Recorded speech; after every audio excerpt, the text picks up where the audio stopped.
आइए, आज का वचन है, ठुकराया गया कि अगवाही करे। ठुकराया गया ताकि अगवाही करे। ये इंग्लिश में मेरे को ये ये जो इसका वर्ड परमेश्वर ने मुझे दिया, रिजेक्टेड टू लीड। हम सब अपने जीवन में कहीं ना कहीं रिजेक्शन कितने लोगों को पता है? रिजेक्शन आपने सुना होगा, वीज़ा रिजेक्ट। यहाँ सुना है वीज़ा रिजेक्ट हो गया? कितने लोगों ने? हाथ देखना चाहूँगी। वीज़ा रिजेक्ट सुना है? इसका क्या मतलब हुआ? वीज़ा नहीं मिला, रिजेक्ट हो गया। हमारी ज़िंदगी में सिर्फ वीज़ा नहीं, कई चीज़ें लोग हमें रिजेक्ट करते हैं। शायद कई बार हमारे पहनावे को देख के, शायद हम कई बार किस परिवार से आए हैं उसको देखकर, शायद हमारे घर को देखकर, अलग अलग रीज़न से हम सब किसी ना किसी रीज़न के वजह से रिजेक्ट हुए हैं। मगर आज का वचन है रिजेक्टेड टू लीड, ठुकराया गया ताकि अगवाही करे।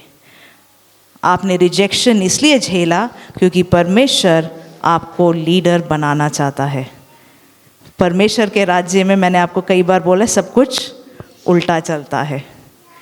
कई बार लीडर अगर बनना होता है, नेताओं को ये पता है, अपने सामने अपनी इम्पोर्टेंस लोगों के सामने उठाओ, ऐसी एंट्री मारो, ऐसी एग्ज़िट। सिर्फ नेता ही नहीं, कई बार परमेश्वर के दास भी।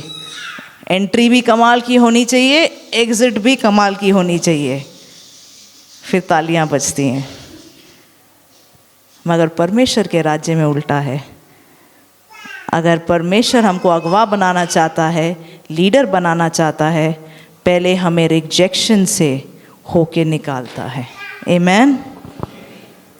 आइए एक वचन पढ़ेंगे, हम निकालेंगे पहला थिस्सलुनीकियों 5:23। शांति का परमेश्वर आप ही तुम्हें पूरी रीति से पवित्र करे और तुम्हारी आत्मा, प्राण और देह हमारे प्रभु यीशु मसीह के आने तक पूरे और निर्दोष सुरक्षित रहें। मैं एक आपको इसका एग्जाम्पल देना चाहूँगी। मुझे 3 लोग चाहिए। वचन में ऐसा लिखा है कि हम 3 भाग हैं। एक है शरीर, ये है शरीर। दूसरा है प्राण, तीसरी है आत्मा। हम 3 भागों के बने हैं। क्या होता है? हमने एक वचन सीखा कि जैसे the way our soul prospers we will prosper. जिस तरीके से हमारा प्राण उन्नति करेगा, हम उन्नति करेंगे। ये प्राण क्या होता है? प्राण है हमारी सोच, हमारी यादें, हमारे साथ क्या हुआ, कभी अगर हमारे साथ कुछ गलत हुआ, उन चीज़ों की यादें, हम कितने क्या बोलते हैं, आगे की क्या सोच रहे हैं, ये सारी जो चीज़ें हैं, इसको बोलते हैं प्राण। वचन कहता है जब हम यीशु मसीह में आते हैं, हम एक नई सृष्टि बनते हैं। क्या हमारा शरीर नया हो जाता है? क्या शरीर नया होता है? हाँ ना बोल दीजिए। नहीं पता? शरीर नया होता है नहीं होता है? किसी ने कभी देखा है यीशु मसीह में आने के बाद 60 साल का आदमी 20 साल का हो जाता है? ऐसा होता है हमारे साथ? नहीं। तो शरीर नहीं नया होता, हमारी आत्मा नहीं होती है। वचन कहता है पुराना बीत गया, नया आ गया है। तो ये आत्मा हमारी नई हो जाती है। और तीसरा है हमारा शरीर। ये शरीर है जो कि लोगों से मिलता है। ये शरीर है जिसको अगर आप माचिस की तिल्ली जला दो, जल जाता है। ये शरीर है जब आप थप्पड़ मारो तो शरीर पे लगता है। मगर जब शरीर को थप्पड़ मारते हैं, उसका असर प्राण के ऊपर आता है, सोल के ऊपर। वो एक याद रह जाती है। थप्पड़ का निशान शरीर से हट जाता है, मगर उसका जो यादें हैं वो कभी सोल से हटता नहीं है। कई बार हमारी प्राण की जो हालत है वो इस तरीके से रहता है। इंसान बाहर से ऐसा लगता है, थॉमस की तरह लगता है, मगर अंदर से, हैरी मुझे पता है अभी तो छोटा है, अंदर से ऐसा लगता है। ऊपर से आदमी बड़ा स्ट्रांग लग सकता है, लंबा चौड़ा लग सकता है, मगर क्योंकि उसके साथ जीवन में उसने ऐसी ऐसी चीज़ें सीखी हैं, बचपन में कुछ बातें सीखी हैं, शायद कुछ चीज़ें उसके साथ हुई हैं, तो उसके प्राण की हालत अंदर से कई बार ऐसा हो जाता है। और वचन कहता है तो उस तरीके से उन्नति करेगा जैसे तेरा प्राण उन्नति करेगा, जैसे तेरी सोच उन्नति करेगी। अब क्या होता है, एक वचन हम पढ़ेंगे, रोमियो 7 उसका 22 से 25।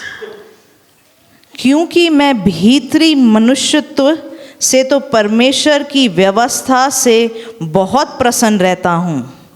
मैं भीतरी मनुष्यत्व यहोवा के व्यवस्था से बहुत प्रसन्न रहता हूँ, मतलब मेरी आत्मा परमेश्वर के वचन से बड़ा खुश है, हेल्दी है, स्ट्रांग है। 23, परंतु मुझे अपने अंगों में दूसरे प्रकार की व्यवस्था दिखाई पड़ती है जो मेरी बुद्धि की व्यवस्था से लड़ती है और मुझे पाप की व्यवस्था के बंधन में डालती है जो मेरे अंगों में है। अब क्या होता है, हमने प्रीचिंग सुनी, हमने पाप नहीं करना, हमने चोरी नहीं करनी, वचन सुना, हमारा स्पिरिट तगड़ा हुआ। अब हैरी जो कि एक इंसान है, उसने देखा वहाँ एक बोरी सोने का पड़ा है। तो अभी एजेंट्स के कान में बोलना है चोरी नहीं करना। अब थॉमस इसके कान में बोलना है तूने अपने घर का रेंट देना है। और ये लड़ाई हमारे साथ हर रोज होता है।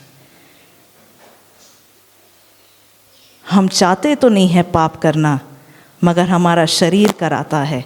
आगे पढ़ेंगे, मैं कैसा अभागा मनुष्य हूँ, मुझे इस मृत्यु की देह से कौन छुड़ाएगा। हमारे प्रभु यीशु मसीह के द्वारा परमेश्वर का धन्यवाद हो। इसलिए मैं आप बुद्धि से तो परमेश्वर की व्यवस्था का, परंतु शरीर से पाप की व्यवस्था का सेवन करता हूँ। यही लड़ाई हमारे अंदर चलती रहती है। हम किसको आज खिलाने वाले हैं? यदि हम अपनी आत्मा की बात मानते रहें तो हम आत्मिक तौर से तगड़े हो जाते हैं। यदि शरीर की बात माने तो शरीर की जो पाप है उस बंधन में पड़ जाते हैं। ये हमारे हाथ में है, हम किसकी बात मानने वाले हैं। थोड़ा समझ में आया? हम सब के अंदर ये 3 पार्ट हैं। क्लियर है? तो आज हम एक चीज़ पढ़ने वाले हैं। Thank you so much. हम आज एक चीज़ पढ़ने वाले हैं, उसको बोलते हैं soul ties. Soul ties.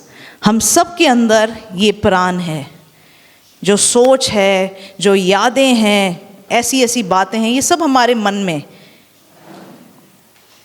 Soul ties मतलब प्राण के बंधन।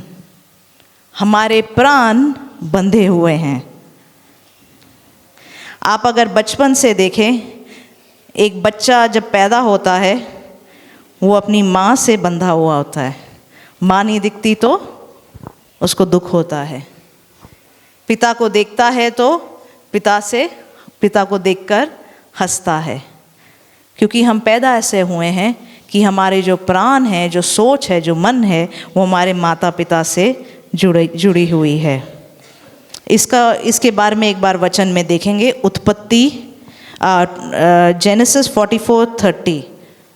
इसलिए जब मैं अपने पिता तेरे दास के पास पहुंचूं और ये लड़का संग ना रहे, उसका प्राण जो इसी पर अटका रहता है, इस कारण ये देख के कि लड़का नहीं है, वह तुरंत ही मर जाएगा।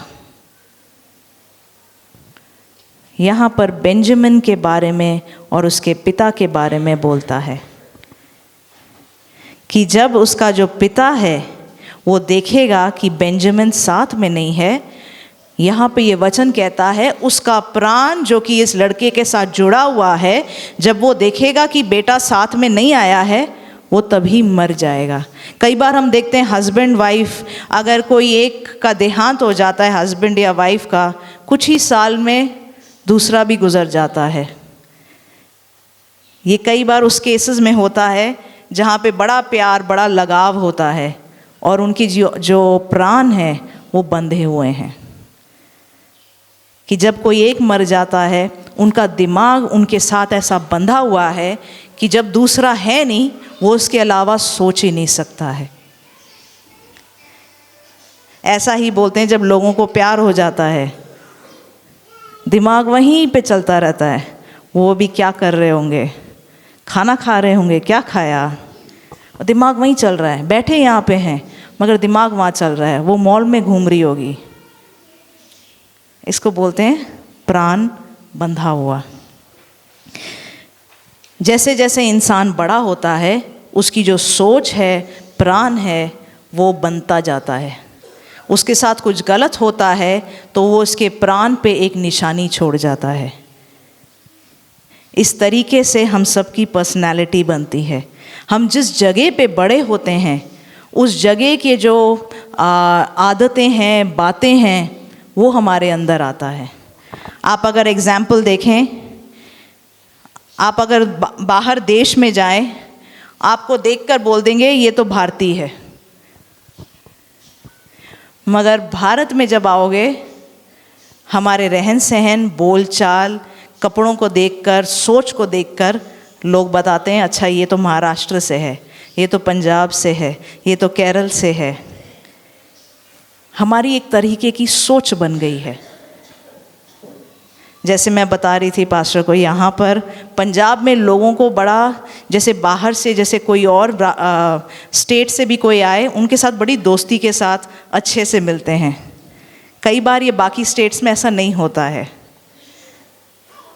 मगर ज़्यादातर पंजाब के लोग ऐसा करते हैं। एक तरीके का सोच, तो ये चीज़ें हमारे अंदर बन जाती है। एक समय पे मैं को याद है, मैं एक साल के लिए केरला में रही थी। तो मेरा जो बोलचाल है, आप लोगों को शायद पता है, मेरे जो पापा हैं वो पंजाब के हैं, मम्मी केरल के हैं, और मेरा जन्म और मैं बाकी के अपना बचपन मैंने हरियाणा में बिताया है। तो जो कल्चर है वो बड़ा ही मिक्स्ड है, तो लोगों को बड़ा पसंद है, मतलब आके गैस करना अच्छा कहाँ के हो आप। तो मगर जब हम पंजाब में जाते हैं, पंजाबियों को लगता है ये थोड़े से अलग हैं, हमको लगता है अच्छा हाँ हरियाणा का थोड़ा सा आदत है, सोच है। केरल जाते हैं तो केरल के वाले बोलते हैं ये तो अलग हैं। जैसे एक बार हम एक होटल में बैठे हुए थे, अब यहाँ पर हरियाणा में भी लोगों को ज़ोर से बात करने की आदत है, केरल में लोग बड़ा आराम आराम से बात करते हैं, और वहाँ पे अगर ज़ोर से बात किया तो लोगों को शर्म आ जाती है कि मैनर्स नहीं है। तो ये चीज़ वहाँ पर लोग इस बात को देख के, मुझे याद है हम होटल में गए थे और मैं तो आराम आराम से जैसे बात करते हैं बात कर रही थी, और सारे लोग जो मेरे साथ थे वो ऐसे ऐसे करके बुरा लगने लग गया, उनको शर्म आने लग गई कि इतने ज़ोर ज़ोर से क्यों बात हो रही है। क्योंकि ये चीज़ें हम अपने आसपास के जो वातावरण है, जो लोग हैं, उनसे सीखते हैं। तो ये चीज़ें हमारे सोल पे, हमारे प्राण पे एक असर लाता है। हम कितने, हमारा सोल कितना हेल्दी है, वो हम परमेश्वर के, हम चर्च कितना जाते हैं, ये सबसे भी बड़ा फ़र्क बनता है। हम एक और वचन खोलेंगे, दूसरा कोरिन्थियों 5:17। यहाँ पे लिखा है, यदि कोई मसीह में है तो वो नई सृष्टि है, पुरानी बातें बीत गई हैं, देखो सब नई हो गई हैं। तो हमारी ये जो आत्मा है वो नई हो जाती है, मगर बाकी का क्या? जैसे जैसे हम बढ़ते हैं हमारे प्राण माता पिता के साथ बंध जाता है, हमारे रिश्तेदारों के साथ बंध जाता है। हमें आदत हो जाती है, ठीक है, अपने जो कज़न्स हैं, भाई बहन हैं, सबके साथ रहने की एक सी सोच हो जाती है। घर में जो होता है उस तरीके से जीने की आदत हो जाती है। और फिर होता है शादी, और एकदम से हमारे घर में जो हमारी सोच थी, जिस तरीके से हम जी रहे थे, अब किसी से शादी करते हैं, एकदम से वो सोच हम देखते हैं अलग है। मगर जब इंसान शादी करता है, ये भी एक सोल टाई बनाता है, प्राण को बांध देता है। एक वचन निकालेंगे, उत्पत्ति 2:24। इस कारण पुरुष अपने माता पिता को छोड़कर अपनी पत्नी से मिला रहेगा और वे एक ही तन बने रहेंगे। यहाँ पे शरीर का बात कर रहा है, मगर दूसरे ट्रांसलेशन में बोलता है वो एक बन जाते हैं। यहाँ मगर लिखा है वो अपने माता पिता को छोड़कर। कई बार शादियां क्यों नहीं चलती हैं? क्योंकि कई बार शायद हस्बैंड ने या वाइफ ने वो जो सोल टाई था अभी तक उसमें से दूर नहीं हो पाया, ताकि वो एक और सोल टाई बना पाए अपने वाइफ या हस्बैंड के साथ। उसकी सोच अभी भी वहीं पर है। ये चीज़ को अगर आप इंडियन सोसाइटी, इंडियन कल्चर में बोलें तो लोगों को लगता है ये बहुत ही गलत सोच है कि तुमने अपने माता पिता को छोड़ दिया। मगर ये चीज़ नहीं, मैं आपको बता रही हूँ, मैं इसका फ़र्क आपको बताती हूँ। क्योंकि वचन ऐसा कहता है, तुम अपने हस्बैंड या वाइफ के साथ एक हो जाओगे और अपने माता पिता को छोड़ोगे। इसका ये मतलब है आप अब आपकी जो सोच है, आपका जो सोल है, आप पहले एक हस्बैंड, आपका सोच उस तरीके से, या वाइफ उस तरीके से शुरू होता है। आप क्लीव करते हैं अपने हस्बैंड या वाइफ के साथ। कई बार शादियों में ये कंप्लेंट्स आप बहुत सुनेंगे कि वो सिर्फ अपने भाई के बच्चों को देखता है, मुझे नहीं देखता, सारे पैसे वहीं पे देता है। कई बच्चों को, बेटों को ऐसा सिखाया जाता है कि तुमने अपने माँ बाप को देखना है मगर अपनी बीवी को नहीं। हम इस बात पे प्रचार करते हैं, पिछले हफ्ते भी हमने संडे स्कूल में सिखाया कि हमने अपने माता पिता का आदर करना है, हमने उनका ख्याल रखना है। मगर ये जो सोच है, ये बाइबल के विरोध सोच है। तुमने अपने माता पिता को देखना है, बीवी को नहीं। और ये एक लोगों के अंदर एक ऐसा सोच बना देता है, मैं आदर्श बेटा हूँ, मुझे सही करना है। क्यों? क्योंकि बचपन से यही सिखाया गया है। मगर वचन कहता है तुम अपने माता पिता को छोड़कर अपने वाइफ के साथ क्लीव करोगे।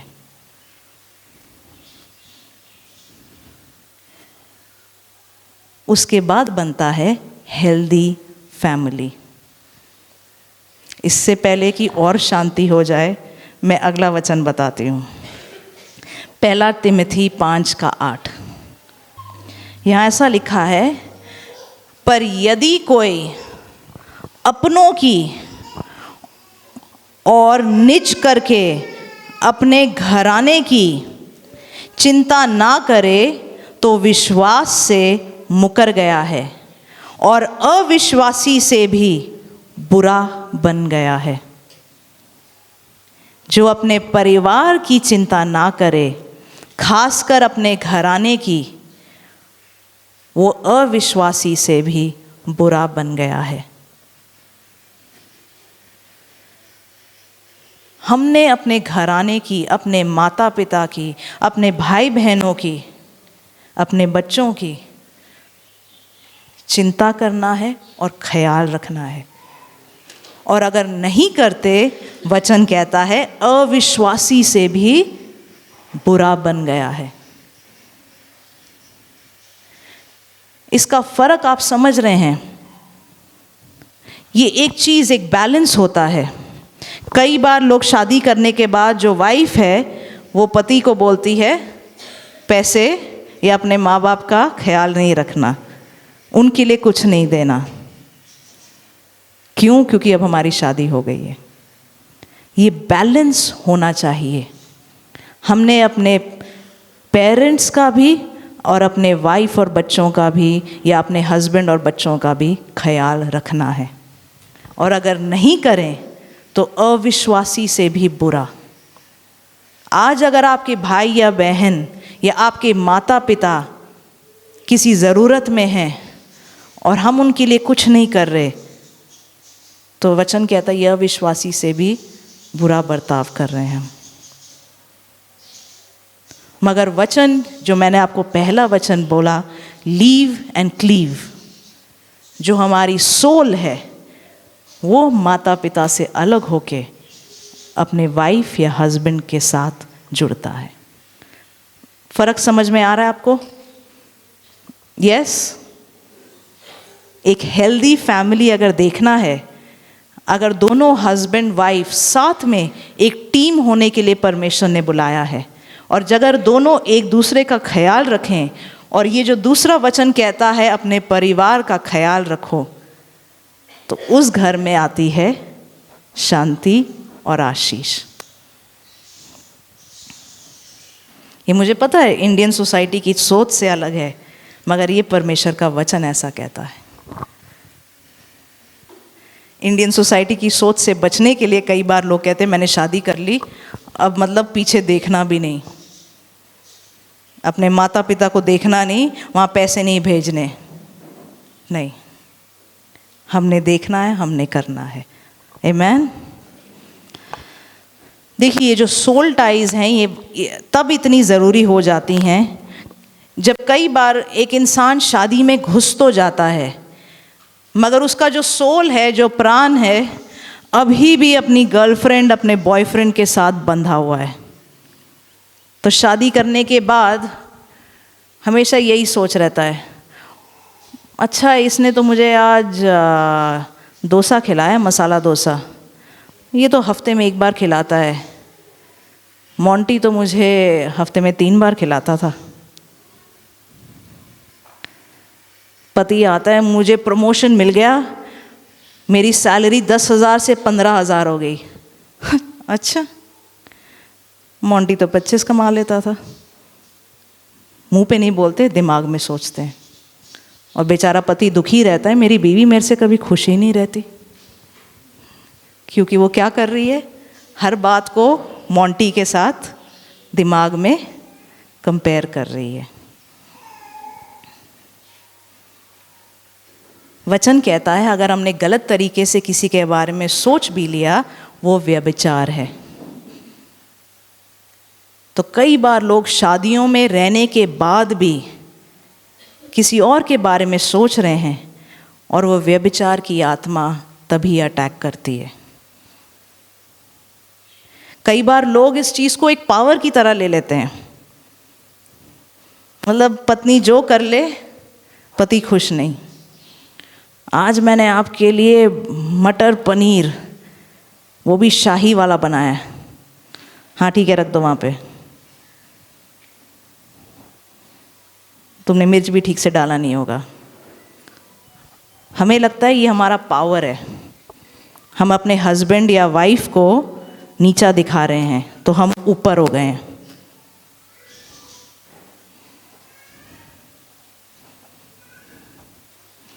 ये भी एक पाप है। इससे हम अपने आप को शैतान के अटैक के लिए खोल देते हैं।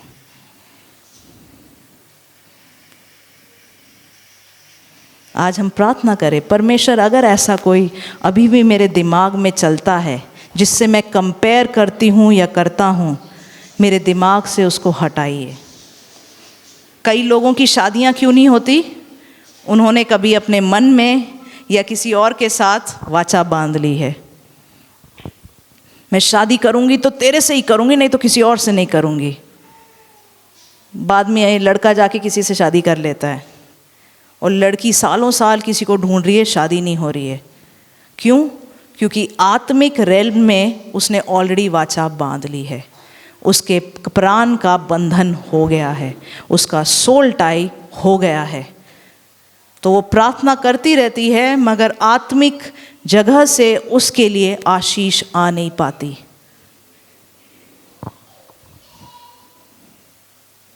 इसलिए वचन कहता है हम जो कभी किसी के साथ रिश्ते में जाते हैं, इसको हल्के तरीके से नहीं लेना है। कई लोगों को तो शान की बात लगती है, क्या स्कोर है तेरा? मेरी 5 गर्लफ्रेंड थी। अच्छा, तो मतलब तुम्हारा प्राण 5 लोगों के साथ बंधा हुआ था और आगे तेरी शादी का क्या होगा कुछ पता नहीं।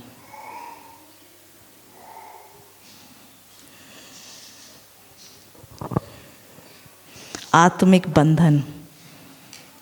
और हर बार जब हम किसी के साथ एक आत्मिक बंधन में आ जाते हैं, एक आप अगर शादी का जो रिश्ता है देख लीजिए, जब हस्बैंड और वाइफ की शादी हो जाती है, जो पति का है वो पत्नी का हो जाता है, जो पत्नी का है वो पति का हो जाता है। उसी तरीके से दुष्ट आत्माएं, जो पति का है वो पत्नी का हो जाता है, जो पत्नी का है वो पति का हो जाता है, जो बॉयफ्रेंड का है वो गर्लफ्रेंड का हो जाता है। फिर आप बाद में बॉयफ्रेंड गर्लफ्रेंड बदल भी रहे हैं, वो दुष्ट आत्मा नहीं छोड़ती है। तो मतलब तुम्हारी 5 गर्लफ्रेंड थी, तुम्हारे पास 5 दुष्ट आत्माएं तुम्हारे साथ पकड़ी हुई हैं। अब तुम शादी कर रहे हो और तुम्हारी शादी क्यों नहीं चल रही? क्योंकि 5 दुष्ट आत्माएं तुम्हें तंग कर रही हैं। तभी सोल टाइज को तोड़ना बड़ा ज़रूरी है। इन प्राण के बंधनों को तोड़ना बड़ा ज़रूरी है। पापा ने कहा शादी कर लो, तो मैंने ज़बरदस्ती शादी कर ली, मगर अपने मन से तो उसको छोड़ूंगी नहीं। हम अपने आप को ही प्रॉब्लम में डाल रहे हैं। व्यभिचार की आत्मा के लिए अपने आप को खोल रहे हैं। आज वो सोल टाइज हमने तोड़ देने हैं। चाहे वो जितने पहले भी आपने गर्लफ्रेंड बनाई हो, आपको शायद याद नहीं है, मगर शैतान को याद है। उसने पकड़ के रखना है। ओके जी, मुस्कुरा के बोलो जय मसीह की, हालेलुया। सिर्फ लवली खुश है ये पूरी प्रीचिंग में, मैंने कुछ भी नहीं किया, मैं तो खुश हूँ। चलिए एक मैं आपको बताती हूँ। रूथ की किताब में जाएंगे, 1 उसके 16 से 17 पढ़ेंगे।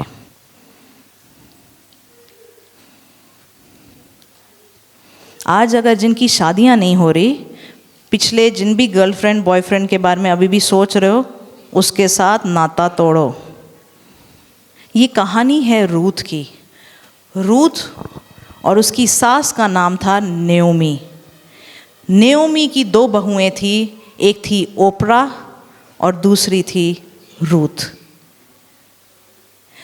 क्या होता है, जो रूथ जो नेओमी का पति है और नेओमी के दोनों बेटे, मतलब रूथ और ओपरा के जो दोनों बेटे जो हैं, तीनों मर जाते हैं, तीनों गुजर जाते हैं। तो अब बचे हैं सास और दोनों बहुएं। सास अपनी दोनों बहुओं को बोलती है, तू मेरे को छोड़ के जा, कहीं और शादी कर ले। तो यहाँ पर रूथ का जवाब, रूथ बोली, तू मुझसे ये विनती ना कर कि मुझे त्याग या छोड़कर लौटा जा, क्योंकि जिधर तू जाए उधर मैं भी जाऊंगी, जहाँ तू टिके वहाँ मैं भी टिकूंगी। तेरे लोग मेरे लोग होंगे और तेरा परमेश्वर मेरा परमेश्वर होगा। जो रूत थी वो मोआब की थी। परमेश्वर यहोवा उसका परमेश्वर नहीं था, मगर जो नयोमी थी उसका परमेश्वर यहोवा था। और यहाँ पर रूत ने कहा, मैं तुझे नहीं छोड़ूंगी, तेरा परमेश्वर मेरा परमेश्वर। उसने उसके साथ वो रिश्ता बना लिया। जैसे दुष्ट आत्माएं ट्रांसफ़र होती हैं, वैसे ही आशीषें जो नयोमी के लिए रखी हुई थी उसकी बहू रूत के ऊपर आया। रूत को क्या आशीष मिली, किसी को पता है?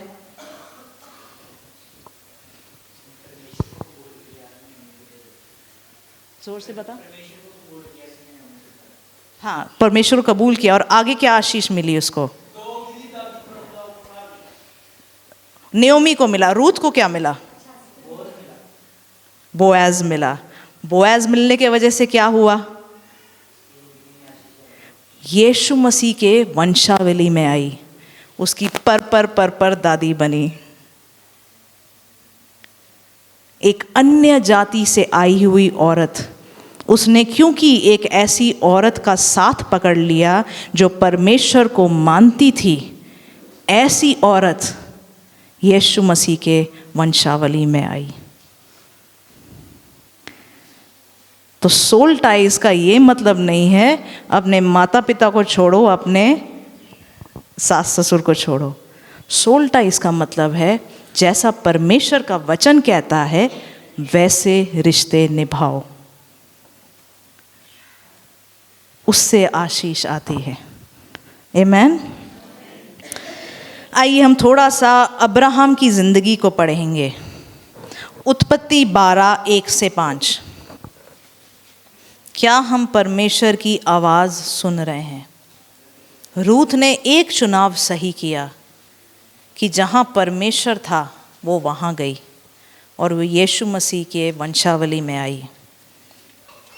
यहोवा ने अब्राहम से कहा, अपने देश और अपने कुटुंबियों और अपने पिता के घर को छोड़कर उस देश में चला जा जो मैं तुझे दिखाऊंगा, और मैं तुझसे एक बड़ी जाति बनाऊंगा और तुझे आशीष दूंगा और तेरा नाम महान करूंगा और तू आशीष का मूल होगा।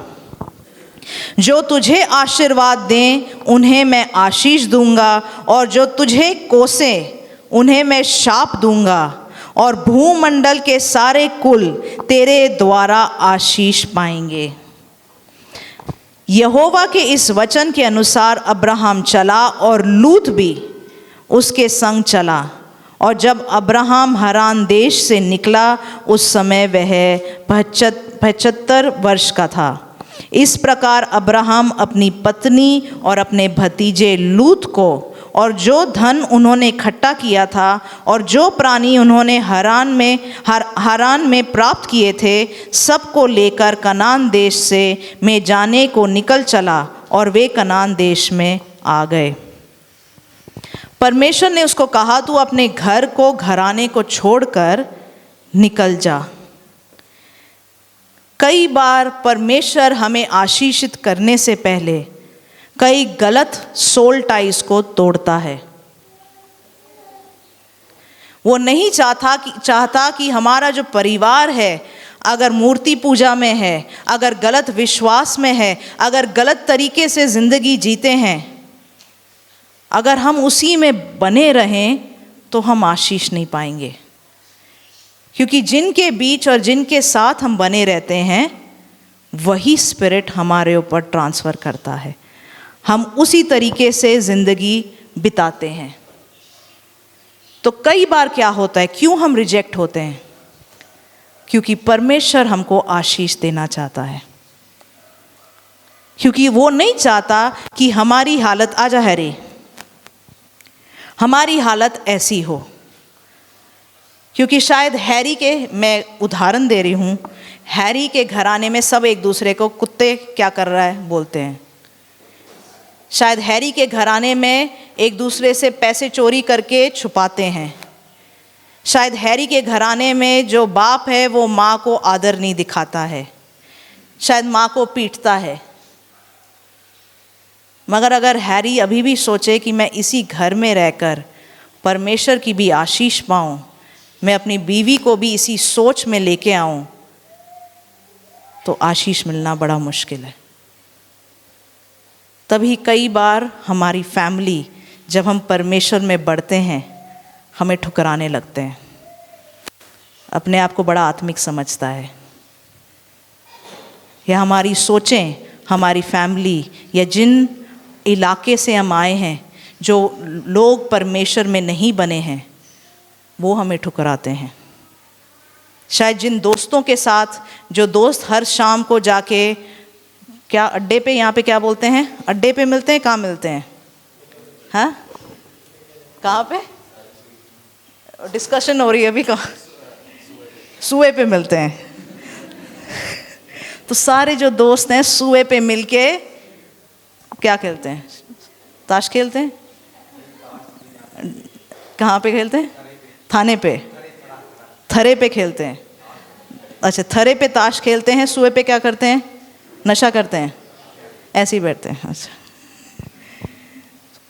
अब अगर हैरी सोचे मैं हर रोज़ सुए पे जाऊं, ऐसे लोगों के बीच में जाके बैठूं जो 10 गालियां देते हैं, ताश खेलते हैं, नशा करते हैं, फिर भी परमेश्वर मैं तेरा दास बना रहा हूं, क्योंकि मैं अकेला कैसे हो सकता हूं, मेरे दोस्तों ने मुझे छोड़ दिया तो मैं अकेला कैसे खड़ा रहूँगा। चर्च में तो मेरे कोई दोस्त नहीं है, अभी अकेला खड़ा रहना कैसा लगता है, अजीब लगता है। हीरो कैसे बनूंगा मैं। कॉलर ऊपर करना है रे, कॉलर ऊपर कर। साइड में देख, कोई देख रहा है तेरे को, देख ना। हीरो कैसे बनूंगा मैं।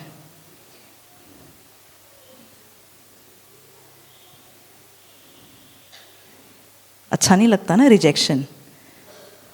यहाँ पे सुधरा बनना पड़ता है, कॉलर नीचे कर दे। ऐसे अगर ये अड्डे पे गया, थरे पे गया, पूछेंगे ये क्या पहना हुआ है तूने, चश्मे वाला। मगर नहीं, हमने अपने दोस्त भी चाहिए, परमेश्वर की आशीष भी चाहिए, क्योंकि हमारे प्राण उसके साथ बंधे हैं। जैसे ही 6 बज जाते हैं दिमाग चल रहा होता है। मोंटी, आज तो मोंटी का नाम है, मोंटी वहाँ बैठा होगा, पेग ले आया होगा, मज़े कर रहे होंगे। कल तो बारिश भी हुई थी।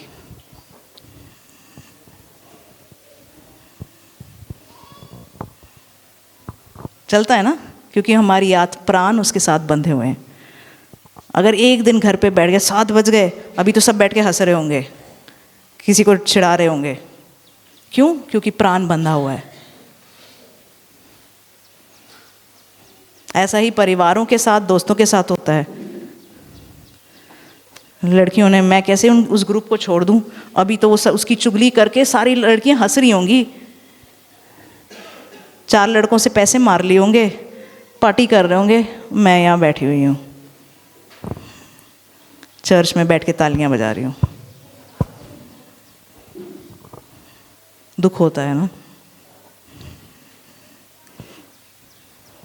मगर हमने अगर आशीष चाहिए, बैठ जा बच्चे, हमने अगर आशीष चाहिए, परमेश्वर ने अब्राहम को बोला अपना घर, अपना घराना छोड़, गलत तरीकों को छोड़। अगर हमने थोड़ा अलग होना पड़ रहा है, अलग हो जाए। इसके बाद यहाँ पर उत्पत्ति 13, अगर हम उसके 5 से पढ़ेंगे, परमेश्वर ने अब्राहम को बोला, आपको पता है अब्राहम कितने सालों के लिए एक बेटे के लिए उसने प्रार्थना करी, मगर 13 चैप्टर में बोलता है परमेश्वर ने उससे अपना बेटा भी कुर्बानी में मांग लिया। और जब अब्राहम ने अपना बेटा कुर्बान करने के लिए वेदी पे लटाया, वहाँ पे परमेश्वर ने उसको बोला, मैंने, क्योंकि तूने अपना बेटा भी मुझसे रखा नहीं, मैं तुझे आशीषित करूँगा। और भी ब्लेसिंग्स परमेश्वर ने उसके ऊपर बोली। क्यों? क्योंकि उसने सबसे पहला स्थान परमेश्वर को दिया। इतने सालों के बाद उसको एक बेटा मिला, मगर उसने उस बेटे को भी परमेश्वर के सामने कुर्बान करने को तैयार था। उसने पहला स्थान परमेश्वर को दिया और फिर बेटे को। परमेश्वर ने कहा मैं तुझे और आशीषित करूंगा। आमीन। हम कई बार सोचते मैं ठुकराया जा रहा हूँ, कोई मुझे मेरी पूछ नहीं रहा है, क्योंकि तू आशीषित होने वाला है, क्योंकि परमेश्वर ने तुझे लीडर बनने के लिए बुलाया है। आमीन।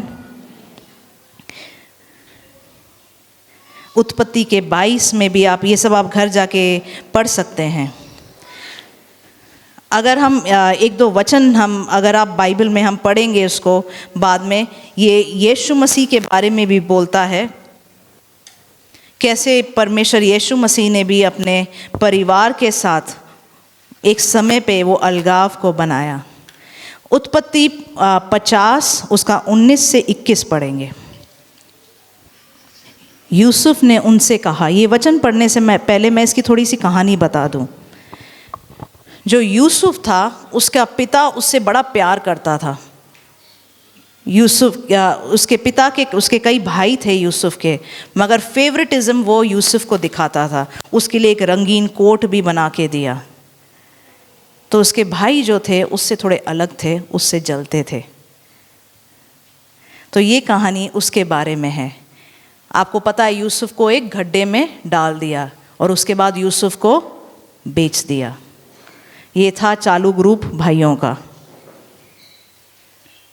और जब यूसुफ को मिस्र में बेचा गया, वहाँ पे वो एक दास से शुरू होता हुआ वहाँ का मंत्री बन गया।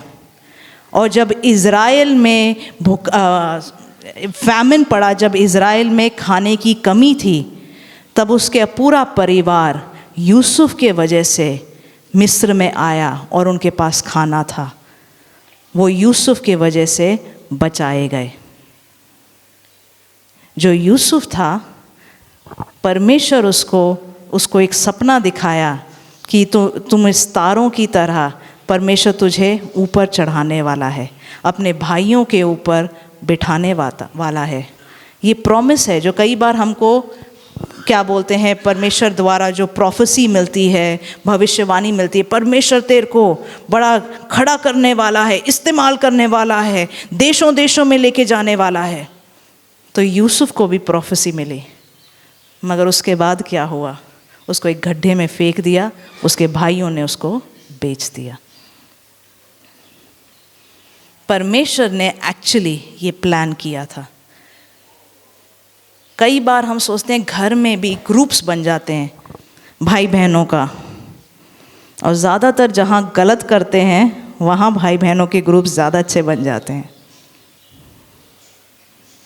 जो सही करते हैं कई बार उनको हटा दिया जाता है, क्योंकि परमेश्वर ये होने देता है, वो रिजेक्शन को आने देता है। इस वचन को पढ़ेंगे 19 से 21। यूसुफ ने उनसे कहा, मत डरो, क्या मैं परमेश्वर की जगह हूँ? यदि तुम लोगों ने मेरे लिए बुराई का विचार किया था, परंतु परमेश्वर ने उसी बात में भलाई का विचार किया, जिससे वे ऐसा करे जैसा आज के दिन प्रकट है कि बहुत से लोगों के प्राण बचे हैं।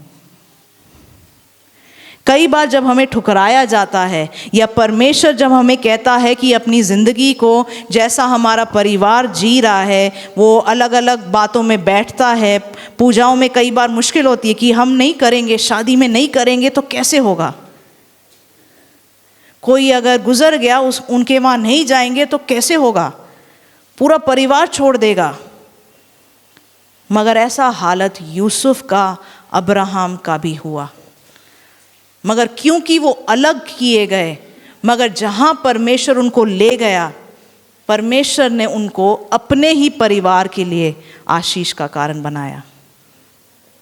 वचन में एक जगह पे ऐसा भी लिखा है, जो अब्राहम है, अब्राहम जो लूत उसका जो नेफ्यू था, उसका भतीजा जो था लूत, इन दोनों के पास इतनी आशीषें आ गई थीं कि वो एक साथ एक जगह पे रह नहीं पा रहे थे।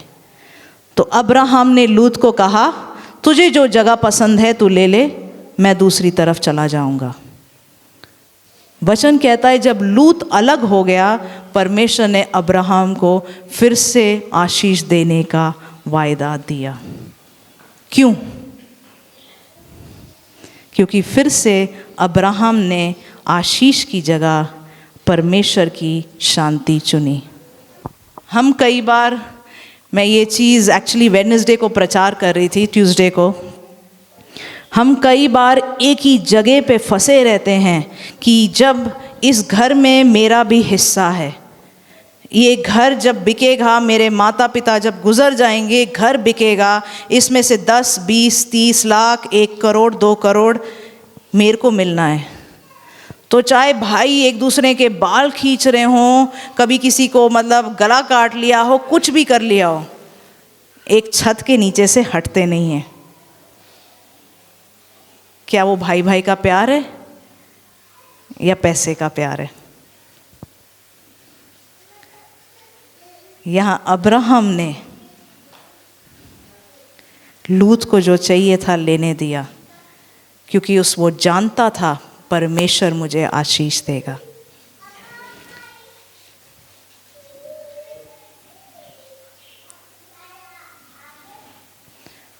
हम उसी सर्कमस्टांसेस में क्यों जीते रहते हैं? अगर आप देखें, कुछ घरों में कुछ लोगों को ड्रामा ही पसंद है। ड्रामा का मतलब पता है? उसने मुझे पानी नहीं पूछा, उसने उसको ज़्यादा अच्छा सूट लाके दिया। तो यही ड्रामा देखते हुए हम बड़े होते हैं। तो अगली बार सूट आता है घर में, दादी ऐसे रोती थी, मैं नया सूट, जल्दी अच्छा सूट मार लूं। हमने ड्रामा करना सीख लिया है। ड्रामा नॉर्मल हो गया है, मगर वो क्या है? अशांति है। और वचन क्या कहता है? जहाँ शांति है वहाँ परमेश्वर का अभिषेक और आशीष है। साम्स 133। मगर वो जो 10-20 लाख हैं, नानी जब गुजरेगी, दादी जब चली जाएगी, ये घर मेरा हो जाएगा।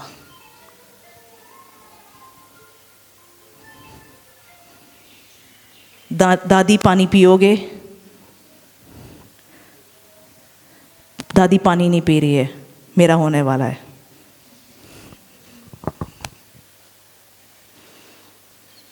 क्यों? हमने विश्वास करना है जो मेरी आशीष है वो परमेश्वर की तरफ से आती है। मैं ये नहीं कह रही हूँ कि जो हमारा है हमने वो मांगना नहीं है, उस पे हमारा हक नहीं है, हमें मिलना चाहिए, हमने अपने हक के लिए खड़ा होना है। मगर जहाँ पर चीज़ें परमेश्वर के वचन से बाहर होने लगती हैं, वहाँ हमने हट जाना है। जैसे अब्राहम हट गया, आशीष मगर उसको मिली। आमीन।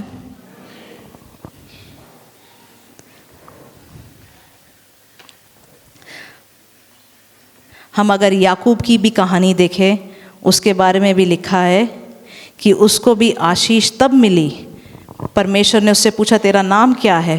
वो कहता है याकूब। परमेश्वर ने उसका नाम इज़राइल बनाया, फिर उसको आशीष दी। पता क्यों? जो याकूब था धोखा देने वाला था। धोखा देना उसने कहाँ से सीखा? कहाँ से सीखा? जोर से बोलो। कहाँ से? घर से। किसने उसको धोखा देना सिखाया कि ऐसा ऐसा कर? जब वो वहाँ से निकला, भागना पड़ा उसको, वो भी परमेश्वर का प्लान था। इस सीख में से ये भागेगा तो ही ये आशीष पाएगा। मगर दुनिया हमें क्या सिखाती है? अच्छा, धोखा देने से इसको 5 लाख मिल गए, चलो धोखा दे के शायद 1 लाख तो मैं निकाल ही लूँ। क्या होता है? Soul tie. इन गलत वाले सोच वाले लोगों के साथ कई बार हमारी आत्मा, हमारा प्राण बंध जाता है। तो सिर्फ उसका 10 लाख मेरा नहीं हुआ, उसका दुष्ट आत्मा भी मेरा हो गया। जो दुष्ट आत्मा उसके पास, जो इसके पास पैसे थे, जिस दुष्ट आत्मा ने इसको बीमार किया और इसके पैसे खा गई, या इसकी शांति खा गई, या इसकी शादी खा गई, या इसके बच्चे खा गए, मुझे 10 लाख तो मिल गए, मगर वो दुष्ट आत्मा आज मेरी ये सारी आशीषें खा रही है।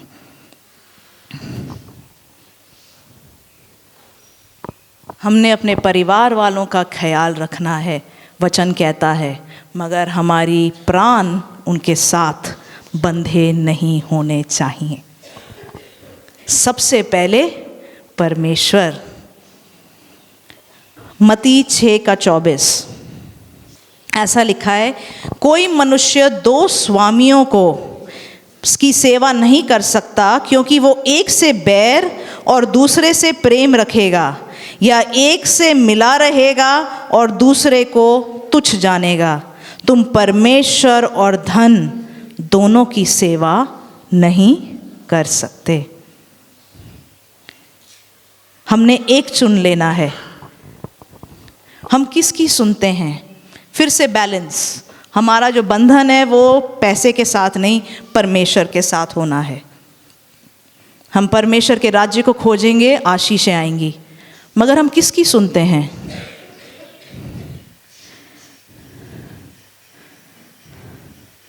उसके घर में हिस्सा दिला दे, मैं तुझे हिस्से का 5 लाख दे दूंगा, तो कुछ भी गलत करने को तैयार है। परमेश्वर कह रहा है चोरी मत करना, या परमेश्वर कहता है बाकी सब छोड़ के मेरे पीछे आ जा, मगर वहाँ तो मुझे 20,000 की सैलरी मिल रही है। परमेश्वर जो कहता है, क्या हम वो सुनना चाहते हैं कि पैसा जो कहता है हम वो सुनना चाहते हैं? किसकी सेवा कर रहे हैं? हमारे लिए पहला कौन है? लूका 14:26 यदि कोई मेरे पास आए और अपने पिता और माता और पत्नी और बच्चों और भाइयों और बहनों से वरन अपने प्राण को भी अप्रिय न जाने, तो वो मेरा चेला नहीं बन सकता। यहाँ वचन में लिखा है, तुम अगर अपने माता पिता भाई बहन से नफरत ना करो, अपनी खुद की जान से भी नफरत ना करो, तो परमेश्वर के चेले नहीं बन सकते। इसका ये मतलब नहीं है, वही परमेश्वर बोलता है हमने प्रेम करना है। इसका ये मतलब है सबसे पहला स्थान परमेश्वर, और कोई हमें परमेश्वर से हिलाने वाला ना बने। हमारे दोस्त नहीं जो हमारे बारे में पता नहीं क्या बोलेंगे, या हमारा परिवार, कोई भी जो परमेश्वर ने हमें करने को बुलाया है, और कोई हमें रोके नहीं। सबसे पहले परमेश्वर। इतना फर्क होना है कि परमेश्वर उस बात को नफरत बोलता है। अगला मत्ती 10:22 ये वचन आज ये उन लोगों के लिए है जो परमेश्वर के पीछे चलने के बारे में सोच रहे हैं। क्योंकि जब हम परमेश्वर के पीछे चलने के बारे में सोचते हैं, बड़ी सारी चीज़ें आती हैं जो हमें पीछे खींचती हैं।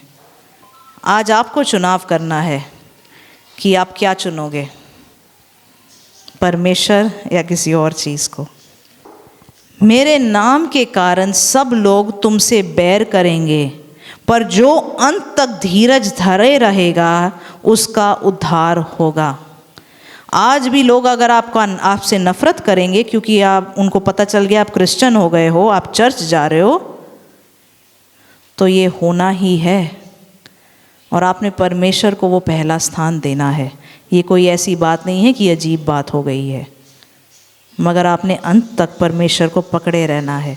मत्ती 5:11-12 धन्य हो तुम जब मनुष्य मेरे कारण तुम्हारी निंदा करें और सताएं और झूठ बोल बोल कर तुम्हारे विरोध में सब प्रकार की बुरी बातें कहें।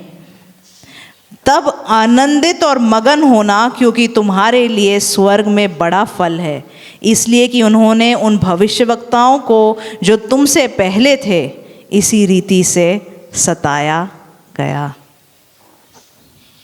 आज हम खुश हो जाएं अगर दोस्त हमें बोले तू तो बदल गया है, अगली बार पार्टी में ना बुलाए, वो भी कौन सी, बारिश में दारू वाली पार्टी। खुश हो, क्योंकि हम परमेश्वर के पीछे चल रहे हैं। अगर कोई परिवार वाले बोलें अब तो तू चर्च जाती है और आपको छोड़ दें, तो खुश हो, क्योंकि भविष्यवक्ताओं के साथ भी यही किया गया। और क्योंकि आप अपने प्राणों को वहाँ से अलग करने को तैयार हैं, आपके प्राण स्ट्रॉन्ग हो रहे हैं, क्योंकि आपने अपनी आत्मा की सुनी और अपने शरीर की नहीं। आपका प्राण तंदुरुस्त बनेगा और आप आशीषें देखोगे। आमेन, आमेन।